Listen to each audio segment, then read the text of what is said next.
Hi, everyone.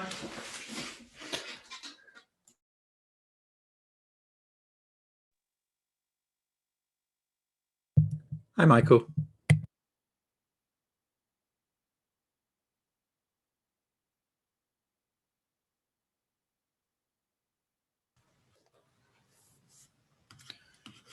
Hello, folks.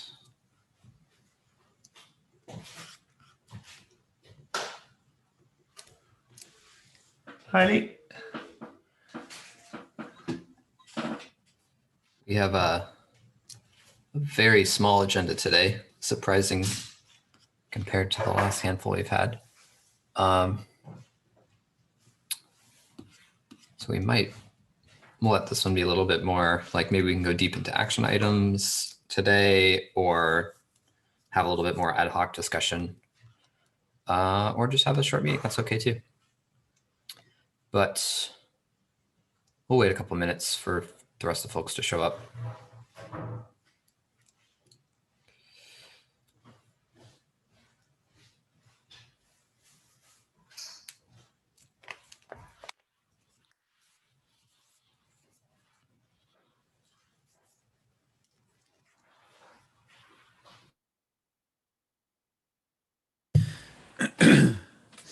Since we're just waiting for people to show up, before the meeting starts, can we just have an unofficial discussion? For sure. I think it would be better for the GraphQL working group if we put like a deadline on adding things to the agenda. We tend to add things like literally in the hours leading up to the meeting, which makes it very hard for people to show up for things that they're interested in. So I'm wondering whether we should have some kind of cutoff, and if so, what's a reasonable period of time? I was thinking like maybe even a week. I don't think that's crazy, but we have to be able to live with the consequences of that, right? Mm-hmm. So if someone showed up a day before and wanted to talk about something that was relevant and interesting, would we say, sorry, you missed the cutoff, come talk to us next month? I think encouraging people to add it to the next month's call doesn't seem like the stuff that we tend to deal with at the GraphQL spec working group doesn't tend to be hair on fire problems. So I think it's actually better to push it like to 4 weeks time, and give more people a chance to be involved than to add it last minute. I could propose like a little bit middle variant. So my issue with adding stuff last minute is that I need to think about it, if I agree with it or not, or prepare counter proposal. So like if thing I'm against is like to start discussion of something and fast track it without giving enough time to think. So I would like say we should not move or give like people ability to voice alternative opinion. So I say like we should not move like stuff past stage 2 if they add at last minute. Like moving stuff to stage 1 is like have small consequences, even like stage 2 is kind of, but the later stage, like merging something into spec or something, I totally agree. People like maybe they're not interested in working group in general, but in this particular topic, or they want to oppose or prepare something alternative. That is the issue for me. I guess my thought here is that I makes sense in principle, but will it actually help us in practice? This idea of getting something on the agenda early so people know it's coming and they can plan their attendance or plan additional material, that makes a lot of sense. But people actually like taking careful looks at these agendas weeks in advance to know those things, or will they do that? Will we actually see that impact? I'm happy to try it, but I'm worried that it's just going to add friction and maybe not add the value that we want. Yeah, I totally get the hesitation. I have heard from, for example, within Apollo, that they can't justify going to every single GraphQL working group or at least sending the relevant engineers. So they'd rather only send it when the relevant topics are there, and they don't know until too late for them to actually sort of schedule. I've heard that from actual Apollo engineers. We could reasonably like allow people to put stuff on the agenda, and if it like same day even, and then if like stuff that's put on same day, we'll try to keep very short and like tight, and have a relatively low bar for like telling the people, hey, this was added late, people didn't have a chance to respond, let's table this for the next meeting, put it on next meeting's agenda tonight, and just like let's flesh this out more if it ends up being anything like significant. I think that's a really good idea. Yeah, I think also. Because forbidding to put something in late, I don't know, it's a bit harsh. Because it could still yield a good discussion. And I mean, we don't tend to make decisions just after one time talking about something. So. Yeah, I think that's right. And what we can definitely be a lot more cautious of is, I like that suggestion, Matt. I think it'll also help with when there are people who aren't in the room who should be to help make a decision. Then we say like, hey, let's preemptively, like we can take an action item to preemptively add something to the next month's agenda, and also reach out to the folks that we'd want to include. Because that's kind of what I worry about, is that even if we put things on the agenda early, there's no guarantee that people are actually going to spot those things and then have a meaningful change in attendance as a result. But if we go ping people who we think are relevant, then maybe we will. Sounds good. Anyway, I distracted from starting the meeting, so let's No worries. A worthwhile thing to discuss, and participant list grew in the meantime. So well and done. Okay. We have a very tight agenda today, so I'm totally happy for the majority of the agenda to be these a little bit more ad hoc conversations, and today's meeting will probably be relatively short. Yeah, there was also a lot of discussion around directive introspection, or introspection that has more information like extensions and stuff. Maybe if enough people interested in the topic are here, we can do it. Yeah, I don't know if there is enough people. There could be. Here. Let me get through the front of this just really quick to formally kick off our meeting. Okay, so we're all here. We agree to the membership agreement, participation guidelines, and code of conduct. They're all linked in the agenda.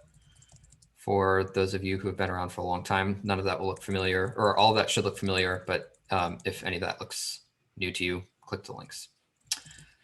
And with that, let's just do a quick round of intros so we can put names to faces.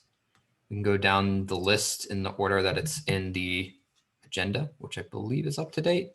And if your name is missing there, intro yourself at the end and add yourself in. So hey everybody, my name is Lee. And it's Alan. Hi, I'm Alan. I'm representing IBM Research. I work on some open source libraries, including OpenAPI to GraphQL, and I'm interested in GraphQL API management.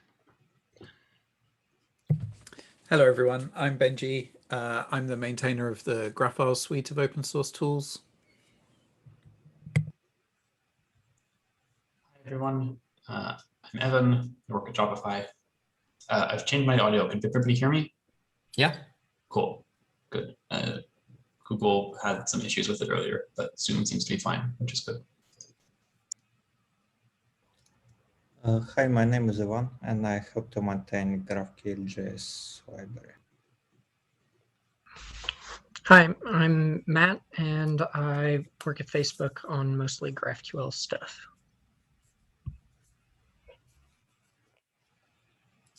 Sorry, I'm Michael. I work at Chili Cream, and we are maintaining the .NET implementation Hot Chocolate.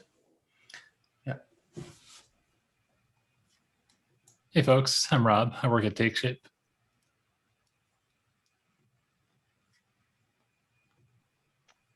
Hi, it's Andrew here, also from Typescript.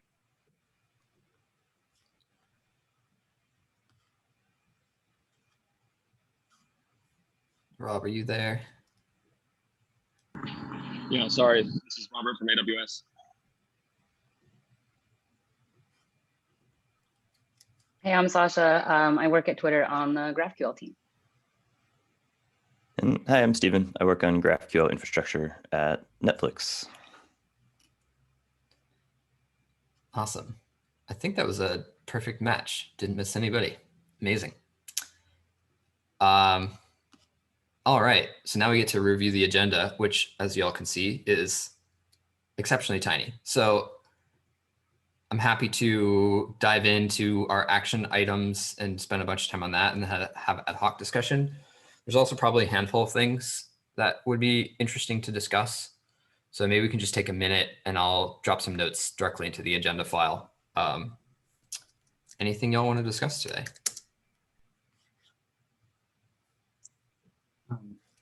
I'd love to get a status update on the spec cut and also on the status of the one of proposal from Benji, probably.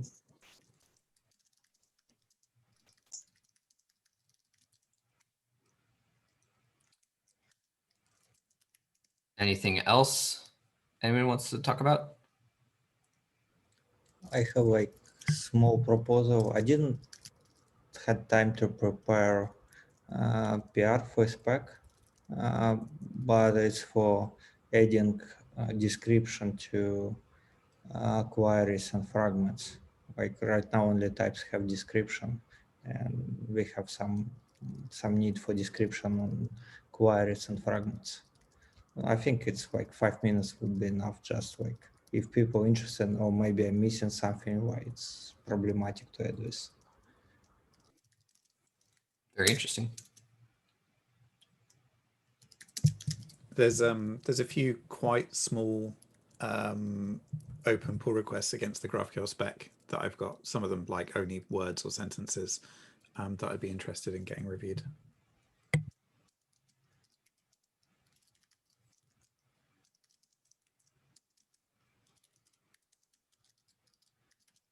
All right. That's a good handful of things. Anything else you want to talk about?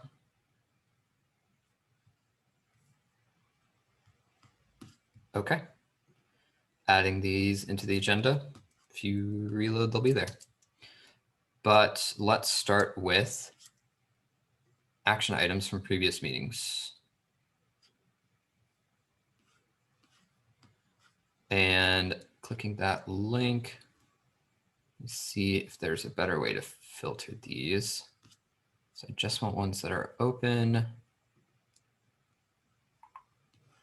probably update this link to make sure that that's the case. And we have a couple that are ready for review. And ready for review. Okay. I'll share this link here. We're not expecting Andy today, or at least he didn't put his name on the agenda, which is a little interesting because part of the rationale for changing our meeting time was to make it easier for folks in the Asia and Australia time zones to join, but that's okay. Maybe next time. I think daylight saving time means it's only actually an hour later for him. Oh boy. Maybe that's also another thing we can discuss briefly. I know in the past meeting we talked about adding in back and forth shifted time slots where we had one that was bad for the US but good for Asia, Australia. And maybe we can put one of those in the books. Okay, we have 4 action items, 2 from the previous meeting, 2 from the one before that are up for review. I'm going to look at these in upside down order. So 636 and okay, I think Brian resolved this one. Google Summer of Code applications are closed. I actually don't know what projects we applied for. I'll Yes. ask Brian for an update. Do you know, Yvonne? Yeah, I applied for GraphQL.js like the project, but I don't know like why, but we got refused for Google Summer, so we're not participating this year. I don't know the reasoning, but yeah, so I submitted few ideas. We was rejected not like per project, but as organization as a whole. I don't know why. Okay. I know there's plenty of work to be done, so that would be great if we got somebody there. Season of Docs is open too. I know that that was pretty successful last time, and there's quite a lot of work that we can do there. So if anybody has documentation projects they want to submit, consider this a call for those. And if you need help figuring out how to do that, just drop a note to Brian. He can help connect the dots.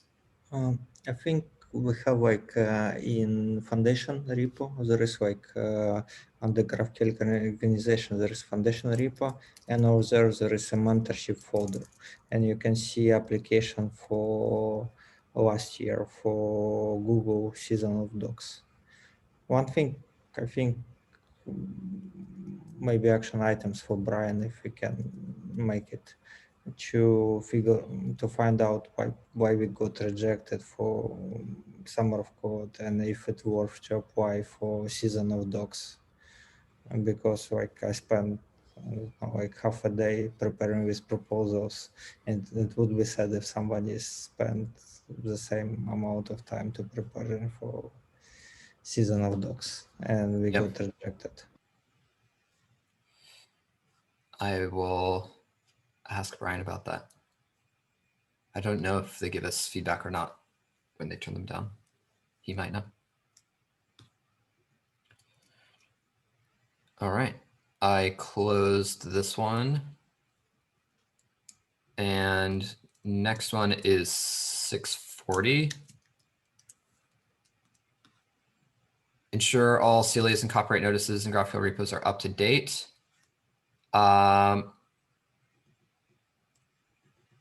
Brian reports here, all CLAs should be correct. Copyright notices, he's not sure. And is anyone aware of any existing issues here? I'm happy to fix any that are outstanding if there still are some. I can do like a quick check. I don't think we need to change something in archive repositories, and in non-archive repositories, I will do checks for Facebook, just like search for Facebook on the GraphQL organization. This shouldn't be too much. So I can take it on myself to verify it completely. Great. Thank you. I'll preemptively close this since the main thing this was about was the CLAs. Copyright notices are actually like don't have a ton of impact, but CLAs were something that were concerning. So I think that one's resolved thanks to Brian. That one is closed too. If I just look at this, all actions left, we have, okay, I think there's 3 more action items remaining from February. One that's still open is continuing to collect links around work that's gone into the spec over the last year and a half, or anything that, any ideas that y'all want to write about. So and we can talk a little bit more about this when we talk about updates around the spec cut. But this one is still open. So I just want to remind folks, if you want to write a blog about anything related to GraphQL in the next couple of months, we'll be putting a lot of visibility towards it. So good opportunity.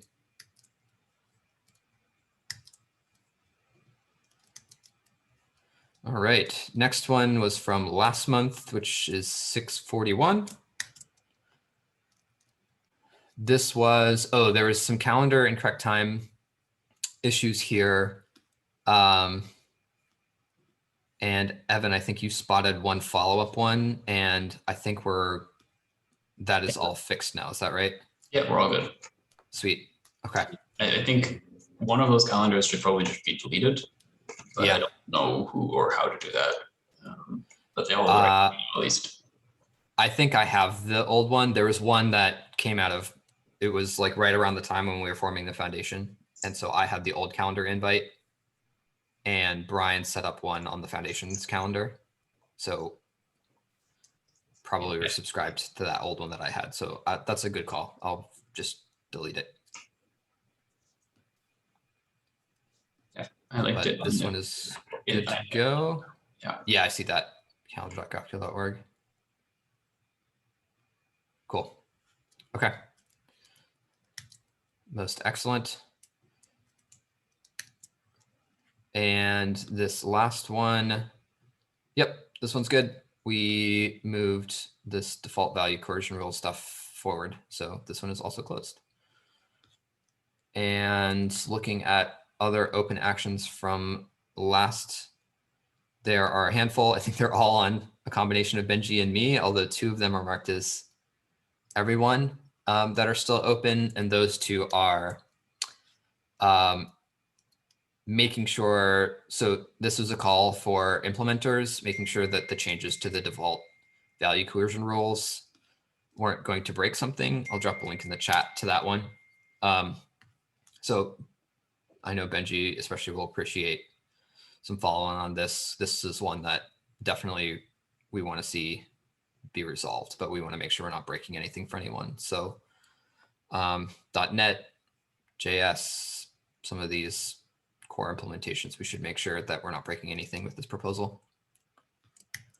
The other one marked everyone is looking for review and feedback for the one of input objects and one of fields RFC. So that might be relevant to talking about any updates there.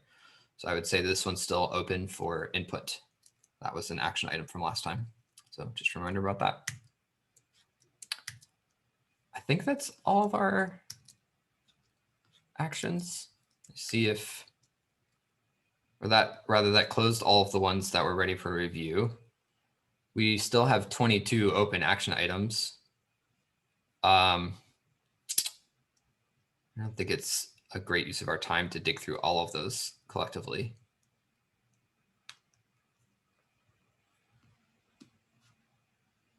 Yeah, I don't see any here that's necessarily relevant for lifting up, but if you would like to help move any of those action items forward, take a look at the link that's in that spec agenda. I'll share it here again.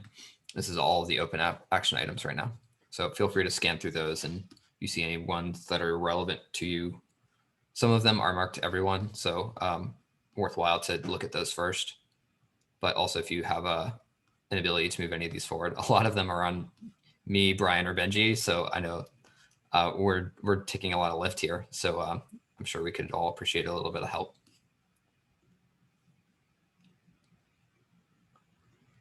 A lot of them are like administrative and hard Yeah. for the rest of us to pick up. But if there's any that you want to kind of call out, then that's more easily pick upable.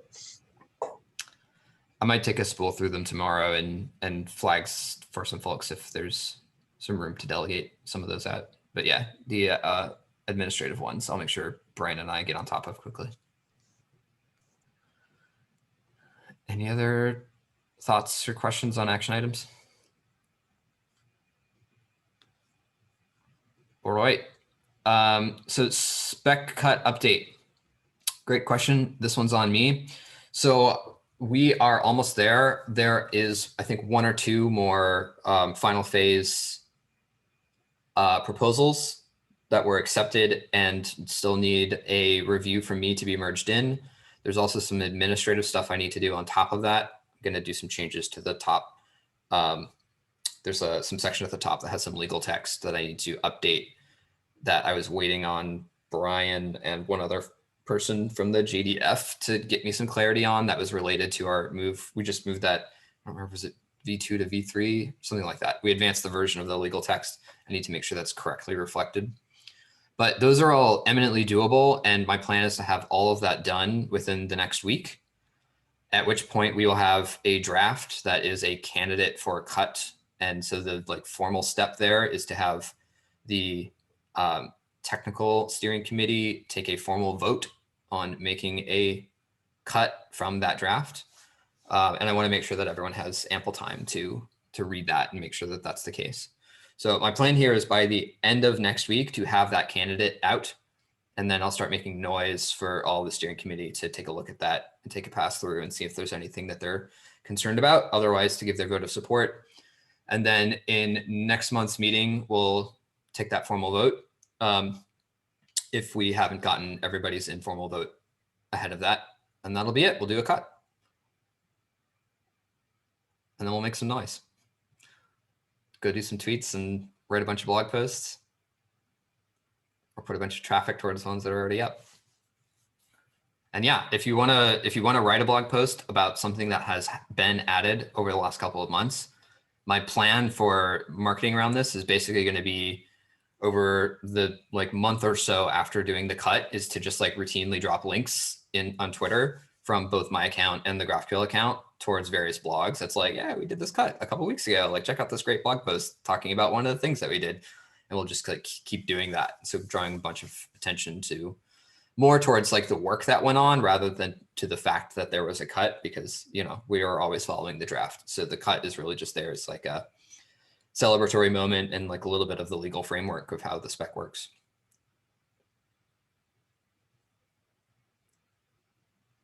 Any other questions on spec cut? I know it's a long time coming. Sorry for dragging my feet on it. We'll get it done. One of proposal updates. Benji, how you been thinking about this over the last month or so? Hey, yeah, no update. Yeah, I've not had a chance to work on it in the last month. I do plan to this month, hopefully. Though I may need to dedicate some time to obviously having a look at the spec cut. I would still appreciate any more feedback if there is any that wants to be coming. But otherwise, I think it's just waiting on me to start doing some changes to GraphQL.js to start implementing a version. And I need to talk with the people that are working on GraphQL.js to see how that fits in with the rewrite at the moment for TypeScript. So yeah. I did want to call out, so Shopify is becoming increasingly interested in this one, to the point that we're thinking about adopting the current kind of draft PR version of this in production, just because we need something to accomplish this. And this seems like the most promising candidate so far. So I unfortunately am not super hip with JS, but if you need any assistance, Benji, like please tap me for this. Thanks, I appreciate that. That's great to hear.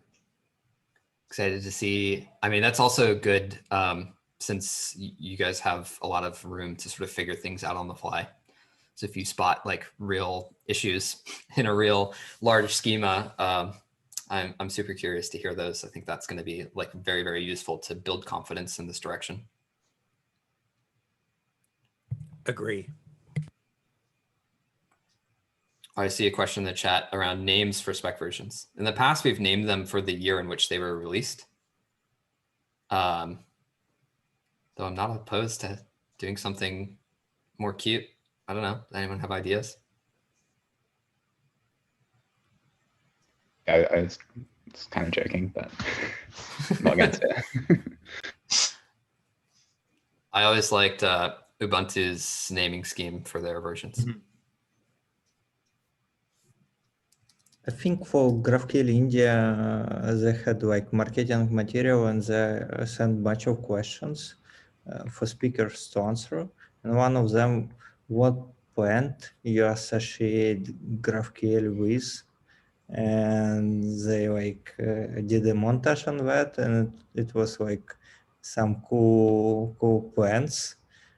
I think like every other software project is focused on animals, so we can do plants. Plants, interesting. Yeah, Ubuntu's was animals. I'd like to say that they started that trend, although maybe there's precedent before Ubuntu. Androids are desserts, which I also really like. Plants is interesting. Yeah. Happy to take more ideas on this one. It's pretty funny.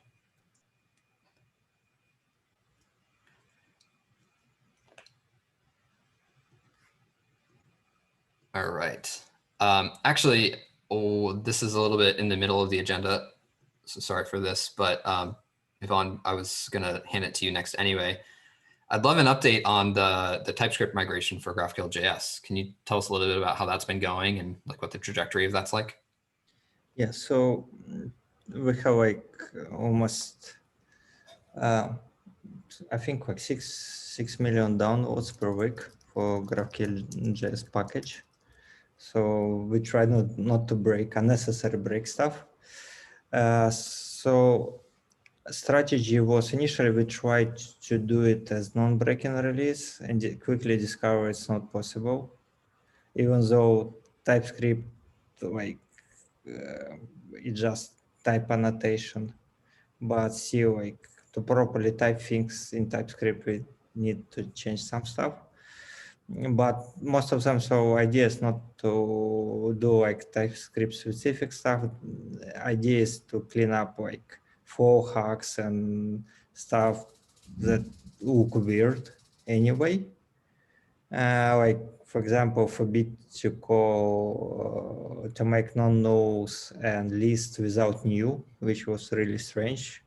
We created to create object like differently. So yeah, so plan is we start at 1600 line, so switch like main to it, and we have like one of the thing we kind of need to drop flow typings, which is maintained flow in TypeScript and parallel doesn't solve our main issue, encouraging people to contribute. If like for merging PR, you are required to update flow types will not achieve like our biggest goal.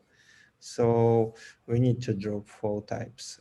So idea is that we have PR for converting stuff to TypeScript, and Sahid is working on it, and I'm helping him a lot, and we have like some help from Guild.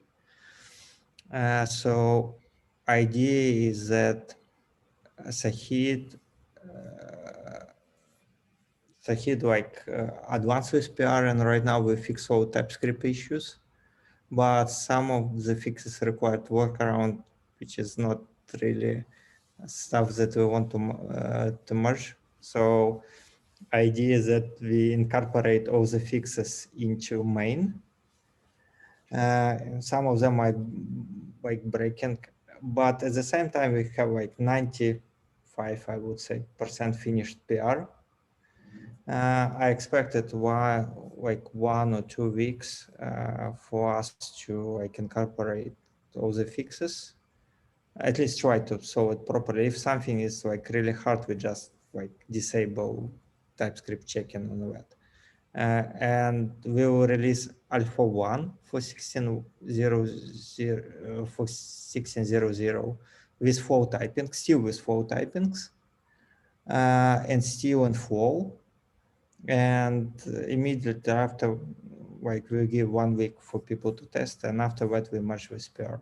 So that way we put all the breaking change in flow typings, we can extract them, donate to flow typed, and allow them to gradually degrade.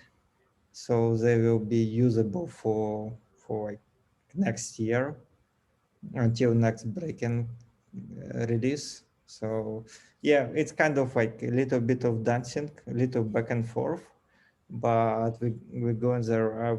I would say ETAs, like until next working group, we get it merged, and maybe in month and a half we release version based on TypeScript in like 16.0.0 full version. And also this don't mean we like block or freeze stuff. So like for example, Benji's PR for subscription, top level subscription fields.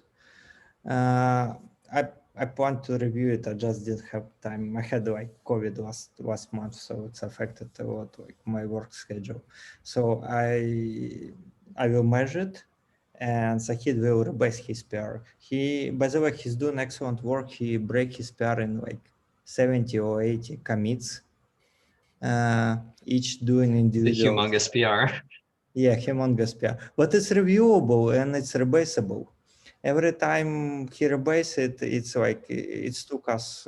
We usually do like a Zoom call and rebase it together. It usually take us like half an hour to rebase it with humongous PR, because he did like one specific change in one commit over the whole code base. So for example, in Flow, it's like plus sign mean read only.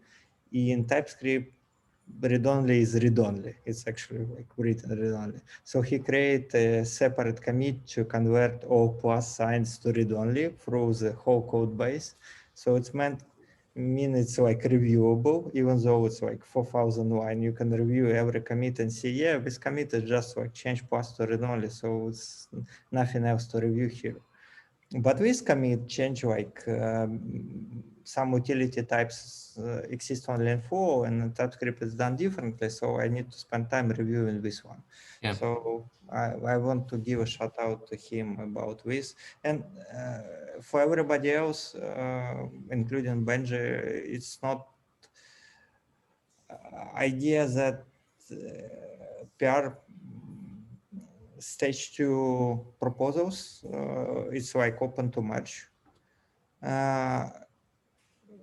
And like, except like big stuff, different stream and other things, they like huge changes.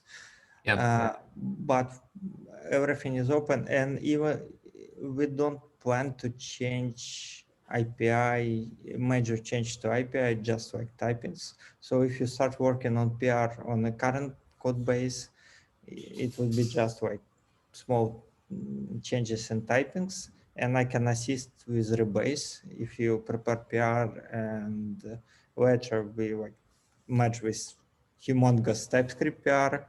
You can call me and we can do online rebase. Me or Sahid can help you with doing That's awesome to hear. Sahid's doing so well, and that this is coming close to a close. I know you've been working on this for a long time, so I think it would be amazing if we do a spec cut and a 16.0 release of that around the same time and get them both out at the same time. That would be just great, you know, more momentum to the same story. Sometimes I worry if it's time to just rip the full Band-Aid off on Flow. Matt, I don't know if you have any sort of inside knowledge on how Facebook is thinking about using Flow versus TypeScript these days. So the Facebook, in terms of, we kind of mostly use GraphQL.js for tooling, which is a weird usage of it. And we've in fact totally revamped the like Relay compiler, which I believe is now in like in open source. It's now in Rust. And we've been pushing most of our build tooling there, which allows us to do like weird custom things necessary to support legacy stuff without polluting GraphQL.js, which so basically the like Facebook doesn't really need long-term GraphQL.js to like be Flow compatible with the rest of Facebook internal Flow using code. That's good enough. I think that was the primary user of the Flow types, and that I'm sure there's probably others too, but at this point, it seems like at least the open source community has made up its mind about which of those two tools it's going to use. Yes, so our approach is to, if somebody needs flow typings, they can volunteer and do this work. So, and make it easier for them. So like push all the breaking changes before we switch to TypeScript.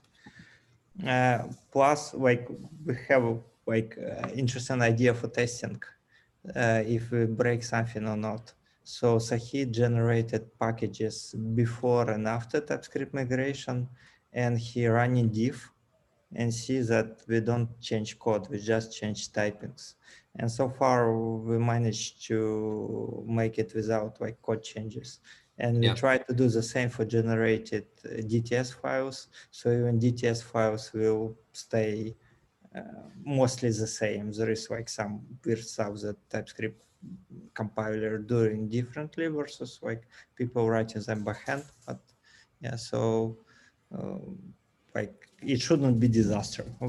That's why it takes so much time, and that's why we tried a couple different approaches.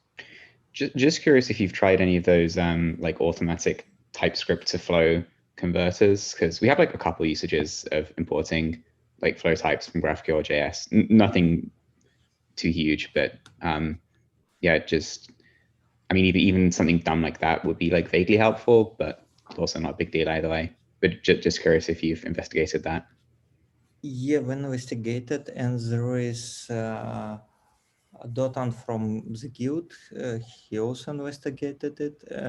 So my personal opinion that it would be bad to release something that we cannot test. So since we switch our tests, previously we had our main code and like it used different function, and we have like test suite also in full with full type check.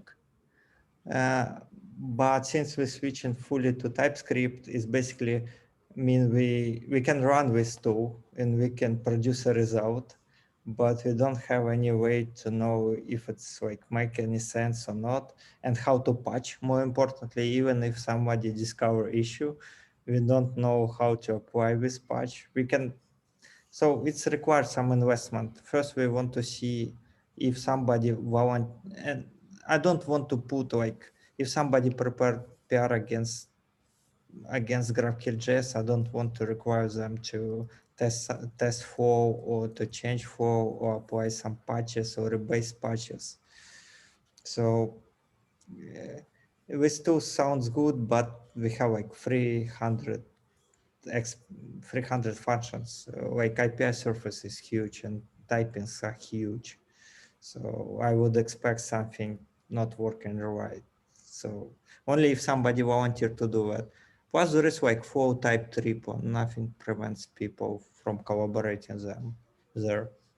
And we can, like, if somebody volunteer to clean up typing before, like last commit before TypeScript conversion and donated flow types, it would be a great way to help. And it's can, like there is definitely typed and there is flow typed repo. Similar thing for flow. There's also like if there's legacy usages, what we're at Facebook planning to do with this is basically we have a bunch of like legacy things we do that we don't really support even internally, but there's tons and tons of code that depends on it. So we're just going to, we'll probably take the next GraphQL JS cut, apply that, and then just freeze. Like we will not upgrade GraphQL JS for anything that depends on these flow types, because all the things that would use any of the newest GraphQL features won't be written in JS.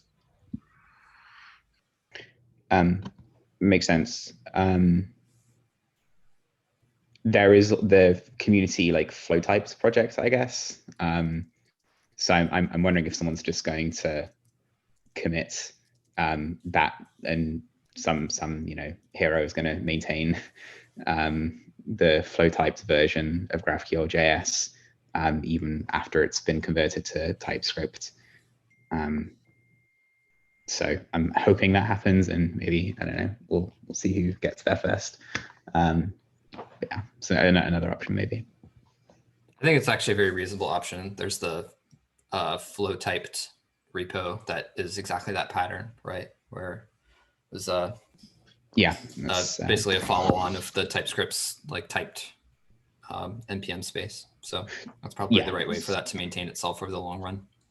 Reduce the burden on the project maintainers for GraphQL.js.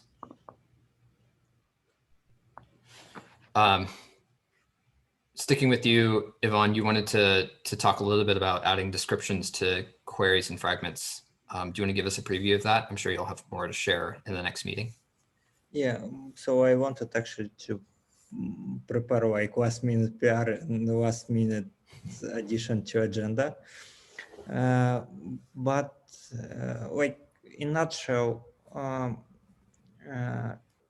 like first is use case, and second is why I think it's useful in general. We wanted to create, for our startup, we have some business people, and we wanted to create, and we have like a GraphQL API thanks to Postgraph file. And we want to, and like everybody use GraphQL or SQL, but business people need the commands. So we wanted to generate Slack commands from GraphQL queries. Since it's like queries can have a name, arguments can have a name. One issue here is like we need descriptions. And like using command style, previously SDL have command style description and we removed it. So technically you can put comment in front of query, but when you need to traverse SDL and plus somebody can write another comment and everything is hard. But we have like with description strings, it can be like just a string with quotation or triple quotation, nice syntax without like repeating it a lot. And you can put markdown there. So I review parser, and it will actually simplify parser if we already have all the necessary code and semantics and everything. So right now only type definitions are allowed to have descriptions. But like we had queries and fragments, and that mean only extend is exception, but for extend, I don't have a good semantics. Should it like append, should it override? It's like kind of tricky. But for queries and fragment, I think like straightforward, you just document query and fragment. I think it's also useful for like some other use cases beyond ours. GraphQL have a history panel, so description can be as a tooltip. And I know that some vendors pre-populate history tab. So I think it's useful for documentation purpose and even for code generation. So if you're generating some function or types from queries or from fragments, it would be nice if you know that this particular thing is not like random comment, but description, and you can reuse it and generate that stuff. So that's basically it. Yes, this sounds like something that lots of tooling and whatnot could use. I propose we put it on the agenda for next meeting, table it for this one, and but yes, this I off the top of my head, I see no reason this isn't a good step forward. This is just kind of interesting that GraphQL started its life with the only there's like two very different worlds. There's the schema world, which had no textual representation and was purely a data structure that came out of code. and then queries, which was a textual representation. And the two had like very different properties. And like over time, they're getting closer and closer together, such that at some point in the future, all properties of one will apply to the other. So interesting. Like until you brought this up, I hadn't even considered the thought that queries and fragments might need descriptions because they're not part of your schema, and therefore where would they show up and have those descriptions? But yeah, I see the value. So looking forward to seeing a proposal and some work put into like exactly what the details of this would look like. But sounds like it's going to be straightforward enough that it might be fairly easy to make this one through the gauntlet. But I don't know, anybody see any reason not to do this, or any concerns that jump to the top of your head that Yvonne should consider as he's looking at this? There's one potential thing that I can think of, but I'm not sure how this actually works anyway. How do multi-line strings work in GraphQL queries? Like as arguments to say a field? The same as any other string. So it's just double quotes and then you can put new lines and stuff inside of it. It's triple quotes, but yeah. So the difference would be where the location of the triple quotes is, and that's it. I'm a little concerned that that may cause potentially visual confusion. But personally, I think that the benefits that we'd get from this massively outweigh the cost of that. But it is a potential source of confusion. Visual confusion in the case where someone is using multi-line quotes in a query body and you scan it and you think that's a description for something.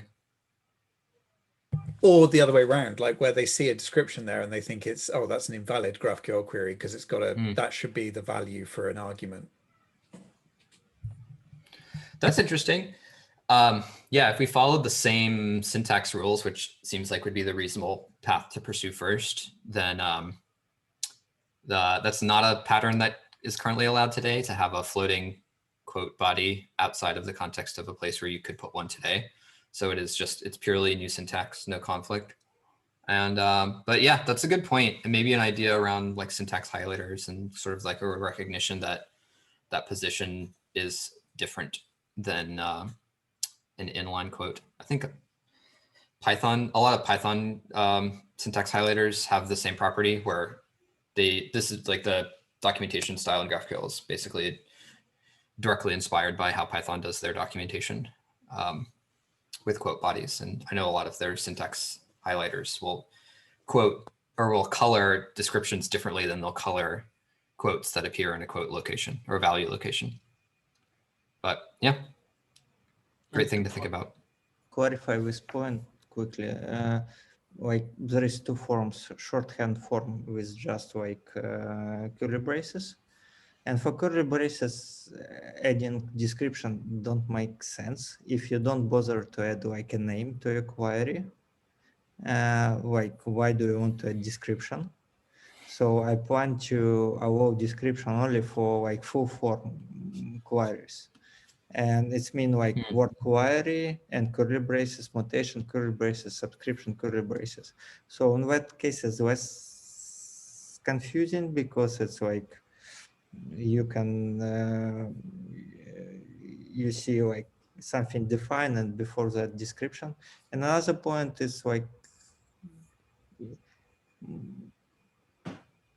I don't know, in Python, you can use docstring as a values or not, or it's like separate construct. If you can, so it's mean like if you can not... same exact way that it's used in GraphQL, where there's just actually Python has even more than two. They have a whole family of different ways to create strings, and the description.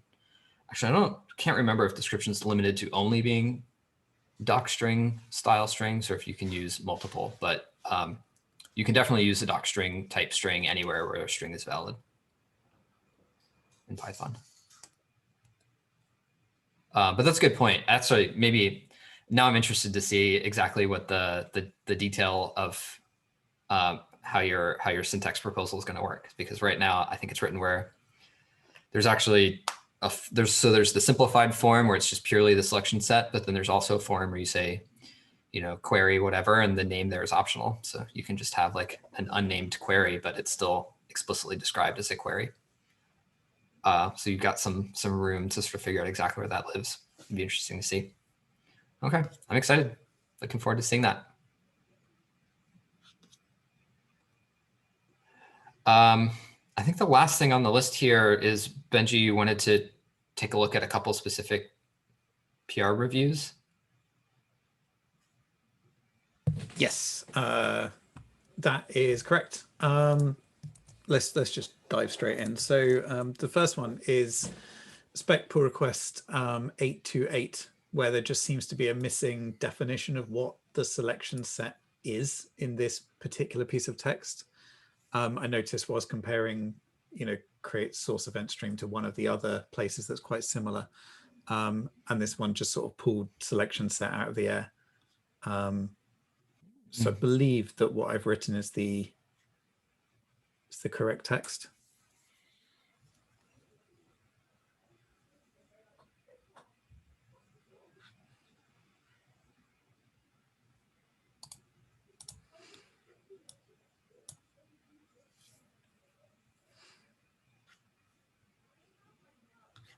Yeah, wow. I'm given how much energy went into review for streaming or for streams as part of subscriptions, I'm surprised that this one slipped through. Nice catch. Cool. The next one is I can't find it. Oh yeah, using the markdown lists in the one-offs. You've added to SpecMD. I know we did some work sort of together-ish on adding better support for potentially doing prettier on the GraphQL spec. So I'm still trying to push that forward. So what I'm trying to do is pull any changes to the markdown that aren't purely formatting out into separate pull requests, so that the final prettification of it will basically just be white space. That's the plan. So this is one of them. And basically it's, so this is pull request 726. We can ignore some of the discussion in there, which was to do with using the markdown native line breaks. So instead we can use bulleted lists. So I'm just suggesting that since SpecMD already supports this, can we just merge these changes now?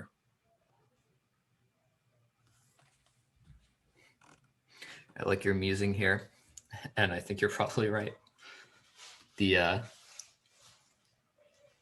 whoever decided to allow trailing space as like a meaningful thing in Markdown makes my heart hurt.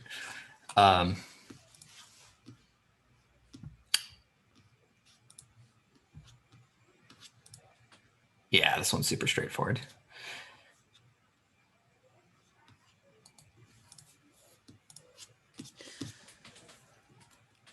Cool. There's also another one that is relatively minor. It came out of the work on the tagged type, which is technically no longer relevant. But I figured that it would still be beneficial because it will make it easier to do further pull requests in future. And it is basically just changing a small piece of text that lists all of the all of the different types in the introspection system, and just says that _type represents all types in the type system. So it's quite a small, like, again, it's only it's 2 sentences changed.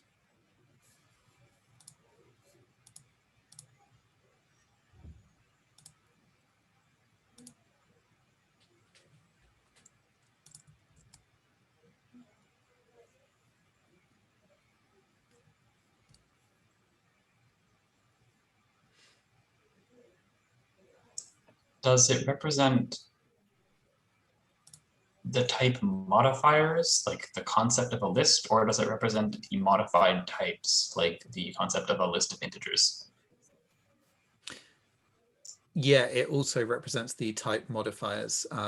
You can see that in both the old and the new text. So effectively, like the type would be like, it has the of type, right?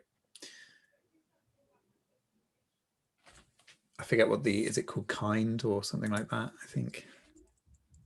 Yeah.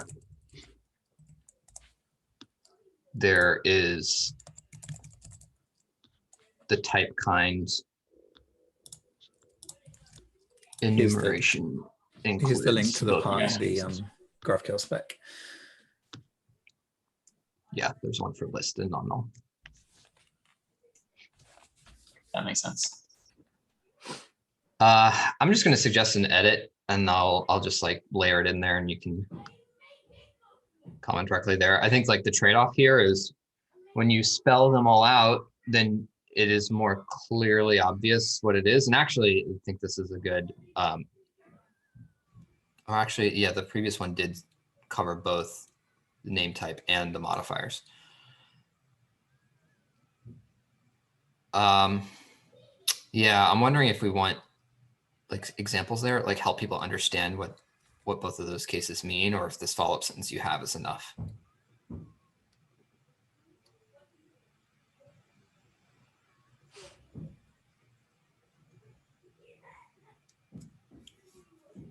I think this is good. I don't know. Anyone else looking at this? I think that it explicitly saying it represents all types in the system is strictly better than listing the types. There may be benefit in also listing them, maybe as a note, or. I mean, they are immediately listed below. I think it's just I agree. This is an improvement, like essentially the categorization of name types and type modifiers, and both of those two things being represented by the same concept and introspection. Like that's actually a clarifying edit that I think is quite useful. But my only minor worry is that someone is going to look at this, see name type and type modifiers, and be like, wait, what are those again? But maybe the sentence immediately below that is enough. Like the only edit that I might consider is like after name types having a parenthetical. It's like, for example, scalars or object types. So like pretty non-normative. I'll leave that in your hands.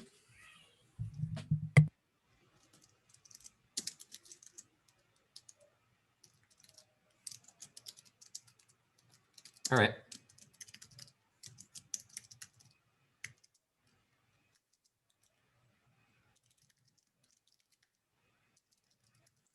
That was it on the minor ones. My plan is to attempt the prettification of the GraphQL spec again at some point, which may require a few other minor changes, which I'll push through separately. And then at some point, just a beautiful white space only pull request to the GraphQL spec. One intention of that is that I'll do a diff of the generated spec HTML both before and after that change, and assert that they're both the same. That's very exciting.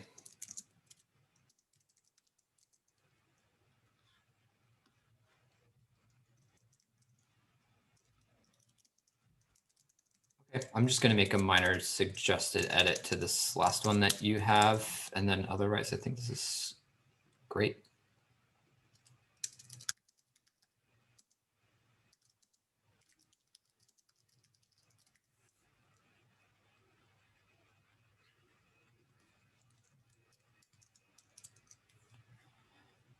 Very nice.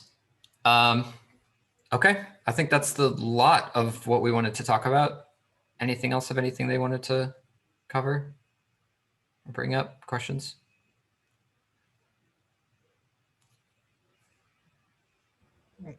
I think last time we discussed with directives or introspection things that a couple of implementation GraphQL, Java, C# and others trying to do. And I think Michael organized a discussion around that. So yeah. The problem is Andy is not here. That's why I didn't.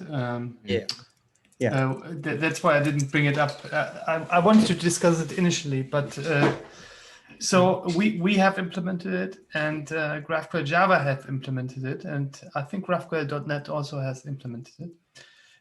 But there are issues around that, and the problem is initially GraphQL Java, and GraphQL.NET just went along with that, and then they found out issues around that. And I think we have to do the proper work and really bring it into an RFC. But for that, we really have to get the people together. If we now talk about that, I think then we have more and more groups talking about different versions of that. And I really want to have one meeting where we have all the participants from that to just synchronize and then start working on an RFC. Because otherwise this will be for the bin. So should we explicitly table that and put it on the agenda for the next meeting with a ping to the people? Yes, I tried to ping them in the work group, but it's very difficult with the time zone differences. I mean, I tried to get with Benji and them together first, and then I pulled in Ivan because of GraphQL.js. But it's very difficult to get a time slot where all of us fit in, even though there are no Americans yet involved. So even with Europe and Sydney, it's not that easy. But yeah, let's table it. Okay, well, I very much hope that we can talk about that at the next meeting. Hopefully you have a chance to connect with Andy and come to some kind of direction you all want to propose. And we'll have the same sort of slightly later time slot, which is hopefully a little bit better for Andy so he can join. Although I think like we're treating this as an experiment. So if we want to shift the time slot around a little bit more, we can consider that. All right, folks, tight meeting today, but that's good. Glad we talked through the stuff we did. Always good to see all your faces. Thanks. See you next month. Thanks, everyone. Bye.